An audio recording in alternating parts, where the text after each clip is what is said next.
Hello, everybody. Welcome, my friends. I'm Coke. This is Carl, and don't forget. And don't forget Flippy. All right. So today we are going to be discussing the Teenage Mutant Ninja Turtles for the Nintendo Entertainment System, and this is a game all three of us have a history with. Or am I correct? Absolutely.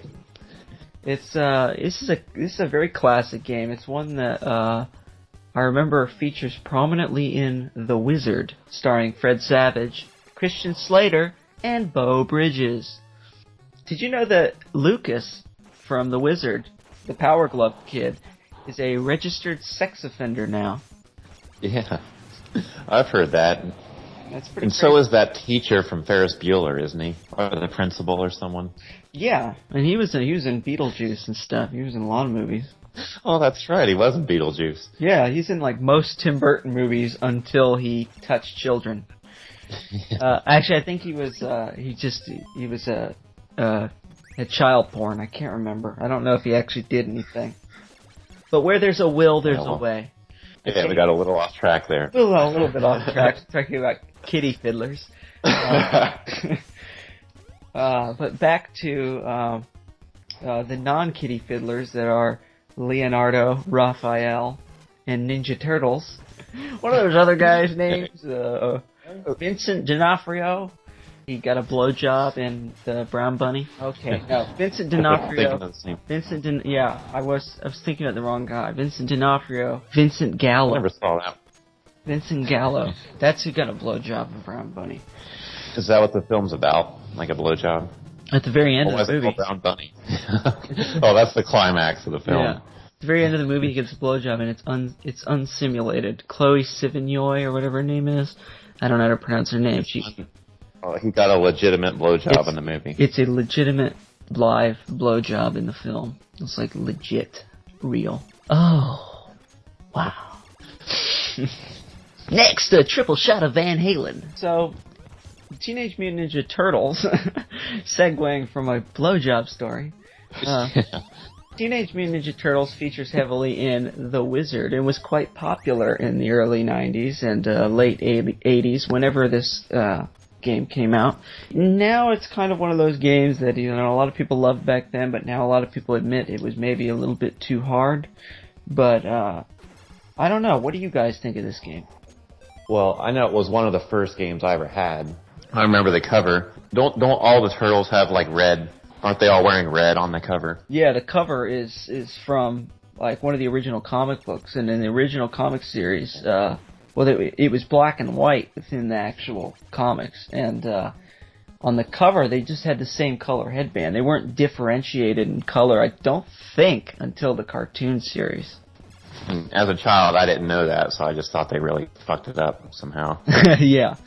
And I really love that cover, though. That cover is really cool. The artwork is really well done.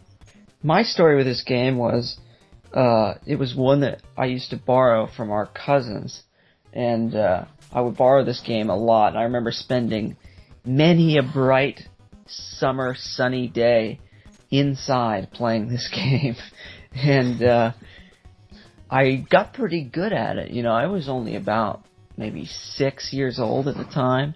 And I could get past the dam level pretty damn fast and get straight on past the underwater bombs and stuff. And a lot of people find that pretty troubling, but maybe because I've practiced so many times as a kid, I'm pretty good at that level. My perspective, being the little brother, is usually more watching you play the game. Yeah. More me not letting Kody play. Yeah.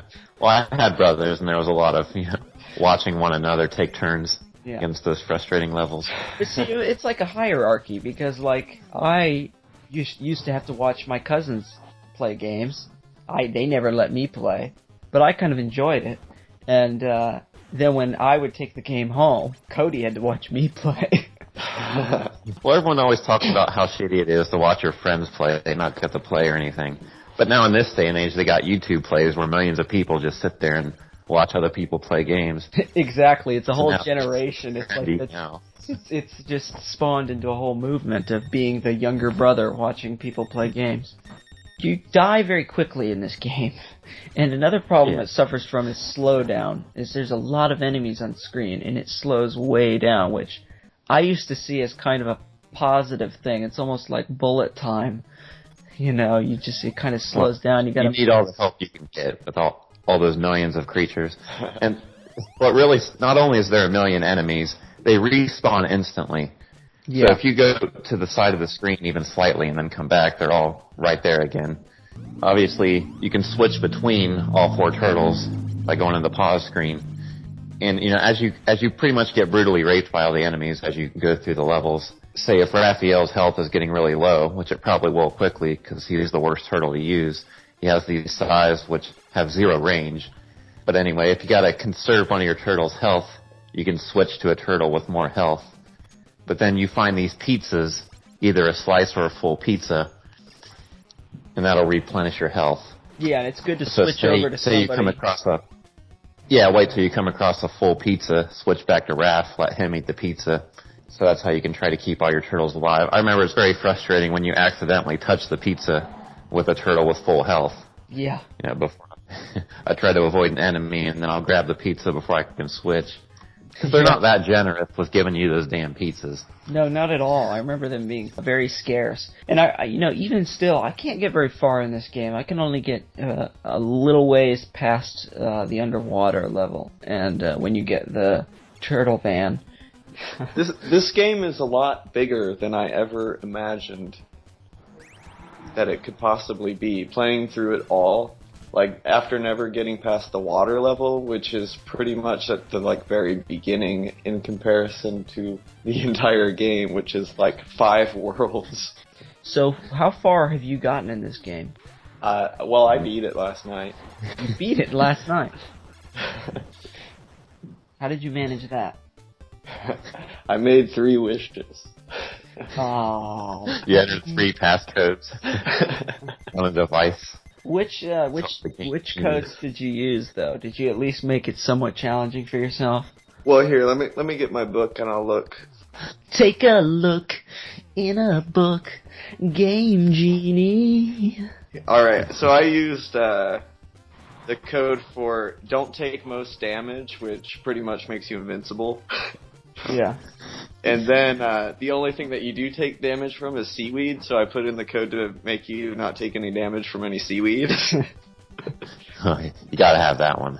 And then I did the 20 missiles on pickup for the for the city map, where you have to pick up the missiles. Okay, so you can get through the barricades. Yeah. Oh, that's cool. So then, for the rest of it, I was pretty much, on my own, aside from being invincible pretty much. It was a really long game. It still took me, a few hours.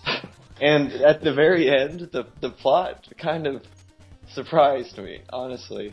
Splinter turns into a human, which I've never seen that in any other Teenage Mutant Ninja Turtle anything. Yeah, I've never seen him go back to human. I have, actually. No, he does. You never go back. He does. You saw it before?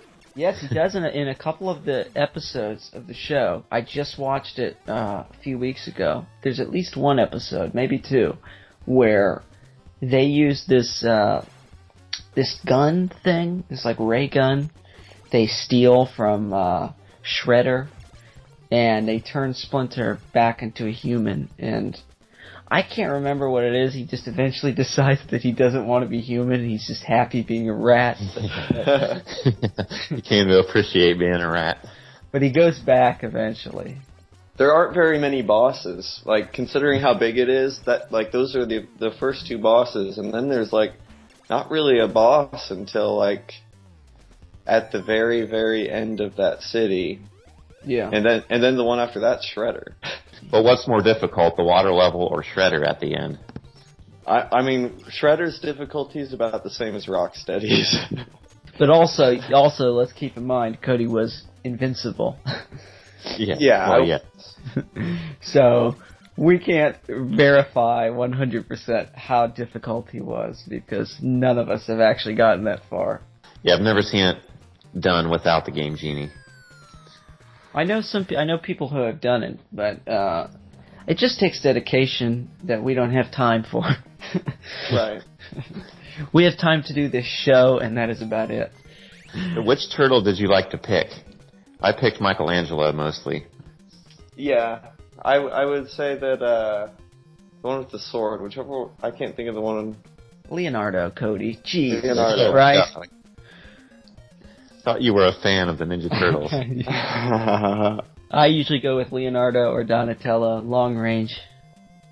Yeah, so we're all in agreement that Raph is the worst. Oh, Yeah. yeah. That's awful. And, You basically have to kiss them before you can hit them. And they rape you by that point. completely butt raped. Yeah. Completely butt raped by firemen and those weird helicopter monster things. And one thing we didn't touch on yet that I really like about the game is the music and the sound effects. Oh yeah, really cool. That's something I get very nostalgic for. Is the sound it makes when you swing the weapon. And do you know what this game was called in Japanese? I don't. It was called Gekki Kame Ninjaden. That's a little more catchy than Teenage Mutant Ninja Turtles. And the graphics of this game are really, I think, it's one of the kind of earlier NES games, but the graphics are really good. I think, it's... I think for being an earlier game especially, the graphics are pretty good. Yeah. The turtles look good. The enemies, Bebop and Rocksteady, look pretty good. Yeah, everything looks like it does in the comics and show. And I know a lot of people bitch about a lot of the enemies weren't in the show or anything, but they look like they could have been. Well, yeah, they were believable TMNT enemies. So who would you say, I'm going to go around, who is your favorite, out of all the Teenage Mutant Ninja Turtles franchise from back in the day, out of the toys, the comics, the shows, the movies, who is your favorite character overall? Jeremy. Michelangelo, that's an easy choice. Really, out of every single character, good or bad? Yes. That's cool. He was always my favorite when I was little because he didn't care. He just wanted to eat pizza and play video games. He's a party. That's kind of the attitude I had at the time. Exactly. So Kody, what about you? Well, as you might recall, from whenever we were younger, I was obsessed with Michelangelo. That's right. You were. Kody, I remember it's funny because when you were a kid, in the late 80s and early 90s, you had to have your turtle, and like you guys had Michelangelo, mine was Leonardo. I really wanted to be Leonardo, be the leader, and a lot of people don't like him. They find him to be the boring one, but I really liked him as a kid. And that's not my answer though, but that's just what I wanted to say. My favorite character of the whole series though, Baxter Stockman, from the cartoon version. Yeah, the original Baxter Stockman. As the Fly, yeah. Okay, not as the nerd. No, because I kind of I was like when I was a little kid, I loved mad scientists. It's a very specific thing to be into, but I really liked mad scientists, and so Baxter Stockman, he was the resident mad scientist, and then when he became the Fly, like that was amazing to me, and I had the figure, and I have the figure now as well, and I love that figure. I'll tell you who my favorite villain is, though, and that's another easy choice. Krang. Oh yeah, Krang was the shit, dude. I agree, especially drove that giant baby-looking thing. Yes. I love it when he's in that big suit, and then he's got that little kind of bipedal walker robot that he gets into. Occasionally they re-release the toys, which I wish I had gotten them when they re-released them all, because now they're kind of, even the re-released versions are a little pricey, and I would love to have all those toys again, like in the box, in the original. So many Ninja Turtles toys. Even when they started doing the spin-offs where it's like Donatello in a detective outfit. Yeah. One of them wearing like a baseball outfit and all these weird stuff. I even had all those. Yeah, me too. I had a bunch of... Oh man, we had so many turtles and stuff. And there was a kid down the street. Kody loves this story. There's a kid down the street. He had everything. He was one of those kids. Everybody's got the kid who had everything down the street. And he was our kid who had literally every single goddamn turtle. He had the Technodrome playset and everything. And, man, I was so jealous. But you know what? His parents were real religious. They wouldn't let him have Nintendo games. All he had were crappy religious games. So while this kid couldn't play Teenage Mutant Ninja Turtles on NES, we could. And, you know, I like to relish that. Did he ever come to your house to play the games he wasn't supposed to? Like TMNT? I'm pretty sure he did. We used to have a lot of kids come over and play games and stuff back in the day. I want to do a little plug for next week. I don't know, Jeremy, will you be joining us next week for Sweet Home? I'll start playing it this week. That's one of those games I've always meant to play. Yeah, we'll be talking about Sweet Home for, you know, since we're getting closer to Halloween, we're going to talk about this Japanese import. And we will also have Adam Farazel back with us next week to discuss it as well. And, yeah, it should be a cool episode. I think it'll be a lot of fun. Yeah. You guys are so excited. It'll be a good time. So anyway, guys, until next time, my name is Kylos.